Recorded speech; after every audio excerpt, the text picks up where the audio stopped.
प्यारे दोस्तों, कैसे हैं आप लोग। आज फिर से हम एक बार पीएसपी के इस डिजिटल प्लेटफॉर्म पर करंट अफेयर्स, जिसमें विश्व और भारत के करंट अफेयर्स को लेकर के आपके बीच में हाजिर हैं। प्रभात ज्ञान कोश की श्रृंखला में डेली न्यूज़ एनालिसिस में भारत और विश्व का करंट अफेयर्स हम प्रतिदिन आपके साथ में शेयर करते हैं।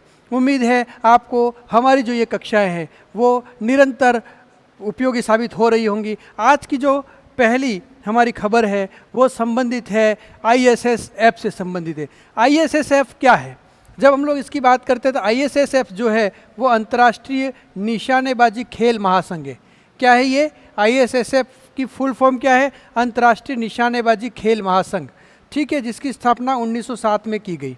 अब ये जो ISSF है उसके तहत विश्व कप का आयोजन हुआ जब निशानेबाजी में, और उसमें भारत के सरबजोत सिंह ने ISSF विश्व कप में पुरुषों की 10 मीटर एयर पिस्टल स्पर्धा में स्वर्ण पदक जीता।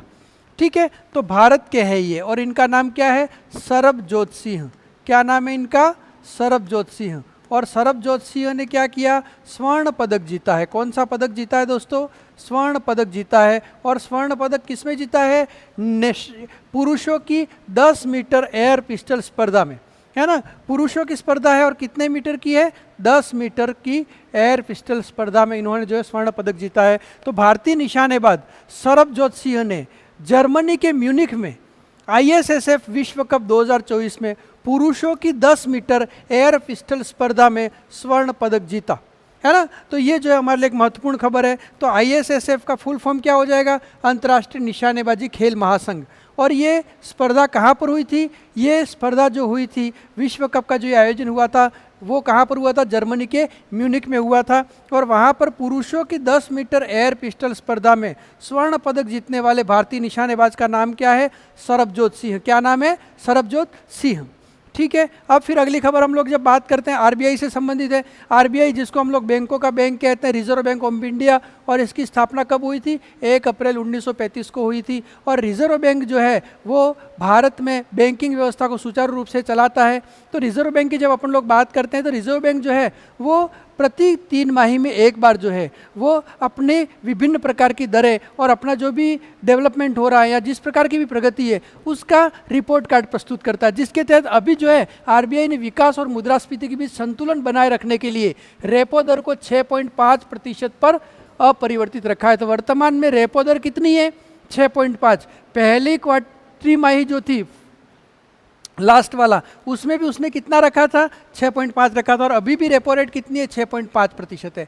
तो एक्चुअल में रेपो रेट और रिवर्स रेपो रेट होती क्या है? तो रेपो रेट किसको कहते हैं? इस रेपो रेट में क्या होता है कि केंद्रीय बैंक यानी रिजर्व बैंक जो है वो जिस दर पर यानी जिस रेट पर, है ना, जिस इंटरेस्ट पर वाणिज्यिक बैंकों को पैसा उधार देता है, ये क्या करता है? जितनी वाणिज्यिक बैंकें हैं उनको पैसा उधार देता है RBI, उसको क्या कहते हैं? रेपो रेट कहते हैं। और वाणिज्यिक बैंक जो होते हैं वो जब रिजर्व बैंक को पैसा देते हैं उधार, तो उसको अपन लोग क्या कहते हैं? रिवर्स रेपो रेट कहते हैं। उसको क्या कहते हैं? उसको अपन लोग कहते हैं रिवर्स रेपो रेट, है ना। तो इस प्रकार से जब हम लोग देखते हैं तो यहाँ पे RBI जो है उसने क्या किया है? अभी वर्तमान में जो है वो अपने रेपो रेट को एज इट इज़ रखा है। कितना रखा है? 6.5%। और ये जो व्यक्ति आपको दिख रहे हैं इनका नाम क्या है? शक्तिकांत दास। क्या नाम है इनका?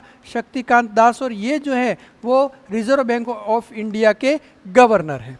ठीक है, तो इससे संबंधित जो है प्रश्न क्या बन सकता है? तो देखो, एक तो क्या है, RBI की मौद्रिक नीति समिति की बैठक में 4-2 के बहुमत से मौजूदा 6.5% रेपो रेट पर बने रहने का फैसला किया है। कितनी रखी है इन्होंने? 6.5%। पहले भी कितनी थी? 6.5% थी। तो RBI ने विकास और मुद्रास्फीति के बीच संतुलन बनाए रखने के लिए रेपो रेट को कितना रखा है? 6.5%। और ये पहले भी इतना ही था, अर्थात इसको अपरिवर्तित रखा गया है। ठीक है, अगली जो हमारी खबर है वो फिर आप लोगों के है NCLT से संबंधित है। ठीक है, NCLT का मतलब क्या होता है? National company law tribunal. इसकी फुल फॉर्म क्या है? National company law tribunal. और इसने क्या किया है? तो एयर इंडिया और विस्तारा के विलय को मंजूरी दे दी है, जिससे दुनिया के सबसे बड़े एयरलाइन समूह से एक के निर्माण का मार्ग प्रशस्त हुआ है। ठीक है, तो दुनिया का सबसे बड़ा एयरलाइन समूह कौन सा बनेगा? एयर इंडिया और विस्तारा। और इसके विलय को मंजूरी दे दी है। किसने दे दी है? National company law tribunal board ने। ठीक है, तो विस्तारा जो है वो सिंगापुर एयरलाइंस का है और टाटा समूह के बीच का एक संयुक्त उद्यम है ना। तो विस्तारा क्या है, सिंगापुर एयरलाइंस और टाटा का जो एयरलाइंस है उसका एक संयुक्त उद्यम है। तो विस्तारा और एयर इंडिया के विलय को मंजूरी देने के बाद ये दुनिया का सबसे बड़ा एयरलाइन समूह बनने की ओर अग्रसर है। तो यहाँ प्रश्न क्या हो सकता है, national company of law tribunal NCLT ने किस एयरलाइन को विलय को मंजूरी दी है, जिससे दुनिया के सबसे बड़े एयरलाइन समूह में से एक के निर्माण का रास्ता साफ हो गया है। तो एयर इंडिया और विस्तारा के विलय को मंजूरी प्रदान की है। ठीक है, हमारा जो अगला प्रश्न आज का है वो है आप लोगों के Dilip Bose life time achievement award से संबंधित है। किससे संबंधित है, Dilip Bose life time achievement award, है ना। और ये जो अचीवमेंट अवार्ड है वो टेनिस के क्षेत्र में दिया जाता है। तो all India tennis association AITA ने कोच नरसिंह को लाइफ टाइम अचीवमेंट के लिए दिलीप बोस अवार्ड देने की घोषणा की है। किसको की है, कोच नरसिंह को। ये कोच है, इनका नाम क्या है, नरसिंह।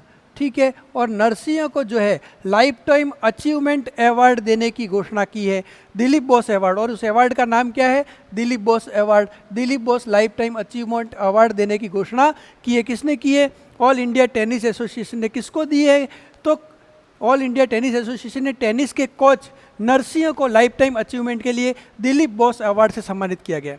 उसके बाद आपको एक और चेहरा यहाँ पर दिख रहा है, इनका नाम क्या है, इनका नाम है रोहिणी लोखंडे। क्या नाम है, रोहिणी लोखंडे। ठीक है, तो इनको भी इसी प्रकार से दिलीप बोस अवार्ड मिला है। तो इसमें क्या है, AITA यानी कि ऑल इंडिया टेनिस एसोसिएशन, इसके महासचिव अनिल धूपर ने महिला कोचों के लिए एक नए लाइफ टाइम अचीवमेंट अवार्ड की घोषणा की। किसके लिए, महिला कोचों के लिए। और महिला कोच के लिए नए लाइफ टाइम अवार्ड की घोषणा की है। तो ऐसी कौन सी महिला कोच हैं जिनको पहला लाइफ टाइम अचीवमेंट अवार्ड प्रदान किया गया, तो उनका नाम क्या है, रोहिणी लोखंडे, है ना। तो ये पहला पुरस्कार 69 वर्षीय रोहिणी लोखंडे को दिया जाएगा, जो कम उम्र में कोचिंग शुरू करने से पहले किरण बेदी, निरुपमा मांकड़, सुशांत दास और उदय कुमार के साथ राष्ट्रीय टीम की सदस्य थी। तो इन्होंने क्या किया है, रोहिणी लोखंडे को जो है वो अभी जो नया अवार्ड शुरू किया गया है, पहला अवार्ड शुरू किया गया महिला कोचों के लिए, उसके लिए नए लाइफ टाइम अचीवमेंट अवार्ड के लिए किसको चुना है, रोहिणी लोखंडे को चुना है। तो यहाँ पर अखिल भारतीय टेनिस संघ AITA उसने नरसिंह और रोहिणी लोखंडे इन दोनों को Dilip Bose life time achievement पुरस्कार देने की घोषणा की है। पुरुष कोच नरसिंह और महिला कोच जिनके लिए नया पुरस्कार शुरू किया है महिला कोचों के लिए, और पहला पुरस्कार किसको दिया गया है, रोहिणी लोखंडे को प्रदान किया जाएगा। हमारा जो अगला प्रश्न है या हमारी जो अगली खबर है वो ECB से संबंधित है। ECB यानी यूरोपीय सेंट्रल बोर्ड। ठीक है, यूरोपीय सेंट्रल बोर्ड जो है इसकी स्थापना 1 जून 1998 को हुई। कब हुई, 1 जून 1998 को। और इसके अध्यक्ष कौन है, क्रिश्चियन लेगार्ड। इसके अध्यक्ष कौन है, क्रिश्चियन लेगार्ड। तो ये जो क्रिश्चियन लेगार्ड हैं वो वर्तमान में ECB की अध्यक्ष हैं। क्या नाम है इनका, क्रिश्चियन लेगार्ड। और ये किसकी अध्यक्ष है, ECB यानी कि यूरोपियन सेंट्रल बैंक की। ठीक है, और यूरोपियन सेंट्रल बैंक ने अभी क्या किया है, 5 साल के अंदर पहली बार ब्याज दरों में कटौती की है। 5 साल में पहली बार उन्होंने ब्याज दरों में कटौती की है। अब ये ब्याज दरों में कटौती किस स्तर पर की गई है, तो ECB ने अपनी रिकॉर्ड उच्च जमा दर को 25 आधार अंकों से घटाकर, कितने आधार अंकों से घटाया है, 25 आधार अंकों से घटा करके कितना प्रतिशत कर दिया है, 3.75% कर दिया है। तो जिससे कनाडा, स्वीडन और स्विट्जरलैंड के केंद्रीय बैंकों में ये बैंक शामिल हो गया है, जिन्होंने महामारी के बाद मुद्रास्फीति में उछाल को नियंत्रित करने के लिए इस्तेमाल की जाने वाली कुछ सबसे तीव्र दर वृद्धि को वापस लेना शुरू कर दिया है। तो ECB ने भी जो है वो अपने ब्याज दरों में कटौती की। तो प्रश्न क्या आएगा, हाल ही में यूरोपियन सेंट्रल बैंक यानी कि ECB जिसकी अध्यक्ष कौन है, क्रिश्चियन लेगार्ड, इन्होंने 5 साल में पहली बार क्या किया है, ब्याज दरों में कटौती की। कितने आधार अंकों की कटौती की है, 25 आधार अंकों की। और वो कटौती कितनी है, 3.75% है। ठीक है, अब हमारी जो अगली खबर है वो संबंधित है अभी जो भारत में लोकसभा चुनाव हुए हैं, और इस लोकसभा चुनाव के अंदर जो है वो NDA ने बहुमत हासिल किया है। NDA जो है वो राष्ट्रीय जनतांत्रिक गठबंधन, नेशनल डेमोक्रेटिक अलायंस। और नेशनल डेमोक्रेटिक अलायंस के नेता कौन चुने गए हैं, नरेंद्र मोदी को इसका नेता चुना गया है। ठीक है, तो नरेंद्र मोदी जो कि भारतीय जनता पार्टी के नेता हैं, पूर्व में प्रधानमंत्री भी थे और अभी लगातार तीसरी बार जो है भारत के प्रधानमंत्री बनने जा रहे हैं। और उनके पास में यहाँ पे जो है वो आप लोग देख रहे हो, ये तेलुगु देशम पार्टी के जो है वो नेता है जिनका नाम क्या है, चंद्रबाबू नायडू। यहाँ से जो है वो नीतीश कुमार हैं और नीतीश कुमार जो है जनता दल यूनाइटेड के नेता हैं। और इन सभी पार्टियों ने ये सभी नेशनल डेमोक्रेटिक अलायंस यानी कि राष्ट्रीय जनतांत्रिक गठबंधन के सहयोगी दल है और इन सभी ने मिल करके और फिर भारत में जो है वो अब नई सरकार की परंपरा को शुरू किया है। तो यहाँ पे हम लोग ये कह सकते हैं कि नरेंद्र मोदी एनडीए संसदीय दल के नेता चुने गए, जिससे उनके तीसरे कार्यकाल के लिए प्रधानमंत्री के रूप में शपथ लेने का मार्ग प्रशस्त हुआ। एनडीए का अर्थ क्या है? एनडीए का मतलब है राष्ट्रीय जनतांत्रिक गठबंधन, और उनके अपोजिट जो गठबंधन बना था उसका नाम क्या है? इंडी अलायंस, है ना। तो इंडी अलायंस जो है वो लगभग 232 सीटें आई हैं और जबकि एनडीए जो है उसकी 292 से 293 सीटें आई हैं। और इसके आधार पर जो है वो एनडीए ने बहुमत के लिए जो 272 का आंकड़ा है वो प्राप्त कर लिया। और इसमें सबसे बड़ी पार्टी कौन सी है? भारतीय जनता पार्टी, जिसको 240 सीटें प्राप्त हुई है। और इस प्रकार नरेंद्र मोदी भारत के लगातार तीसरे प्रधानमंत्री बनने जा रहे हैं। उसके बाद फिर हम लोग बात करते हैं, तो यहाँ पर अगली जो हमारी खबर है वो है आर्द्र भूमि से संबंधित है, नम भूमि स्थल से संबंधित है। और नम भूमि स्थल को अपन लोग कहते हैं रामसर साइट भी कहते हैं। क्या कहते हैं इसको? Ramsar site. रामसर एक्चुअल में ये एक ऐसा स्थान है जो कि ईरान में है और 1972 में ईरान में विश्व के ऐसे क्षेत्र जो नम भूमि स्थल हैं, जो आर्द्र भूमि है, और ऐसे आर्द्र भूमि स्थल जो होते हैं वो जीव जंतुओं के रहने के लिए एप्रोप्रिएट होते हैं। अनुकूल परिस्थितियाँ, अनुकूल जलवायु परिस्थितियाँ रहती है, वहाँ पर वनस्पति रहती है, वहाँ पर जीव जंतु और जो है वो पक्षी ज़्यादातर मात्रा में रहते हैं। तो उनके संरक्षण के लिए कमेटी गठित की गई और ऐसे सभी स्थलों को रामसर साइट कहा गया। ठीक है, जिसको आर्द्र भूमि भी कहते हैं। तो भारत में वर्तमान में ऐसे 2 स्थलों को शामिल किया है, एक तो बिहार में नागी है और दूसरा नकटी पक्षी अभ्यारण्य है ना। तो भारत में अभी शामिल हुए 2 नए आर्द्र भूमि स्थल अथवा नम भूमि स्थल अथवा रामसर साइट कौन कौन से हैं? तो एक तो है नागी, ठीक है, और दूसरा कौन सा है? दूसरा है नकटी। और ये दोनों कहाँ पर है? ये दोनों बिहार में है। ठीक है, और बिहार में जब इन दोनों को आर्द्र भूमि स्थल का दर्जा मिला तो वर्तमान में भारत में आर्द्र भूमि स्थल अथवा रामसर साइट की संख्या कितनी हो गई? 82 या 82 हो गई। और आप लोग जानते हो कि राजस्थान में केवलादेव घना पक्षी अभ्यारण्य और सांबर झील को भी जो है आर्द्र भूमि स्थल अथवा रामसर साइट के रूप में जो है वो मान्यता प्राप्त है। तो वर्तमान में रामसर साइट अथवा आर्द्र भूमि स्थल भारत में कितने हो गए हैं? 82 हो गए हैं। और 2 नए आर्द्र भूमि स्थलों को शामिल किया गया है, एक तो नागी बिहार और नकटी बिहार में है। तो यहाँ पे जब अपन लोग देखते हैं तो हाल ही में भारत की रामसर सूची में कौन से 2 पक्षी अभ्यारण्य जोड़े गए, जिससे रामसर स्थलों के मामले में भारत और चीन बराबर हो गए और संख्या कितनी हो गई? 82। तो वो भारत के नागी और नकटी पक्षी अभ्यारण्य हैं। फिर अब हम लोग अगली खबर की तरफ अपना रुख करते हैं। अभी जो है पिछले दिनों चुनाव हुए आंध्र प्रदेश में, और आंध्र प्रदेश में जगन मोहन रेड्डी मुख्यमंत्री थे, लेकिन तेलुगु देशम पार्टी जो है उसको विजय हासिल हुई और चंद्रबाबू नायडू जो हैं वो वहाँ के मुख्यमंत्री बनने जा रहे, क्योंकि उनको क्लियर मेजोरिटी प्राप्त हुई है।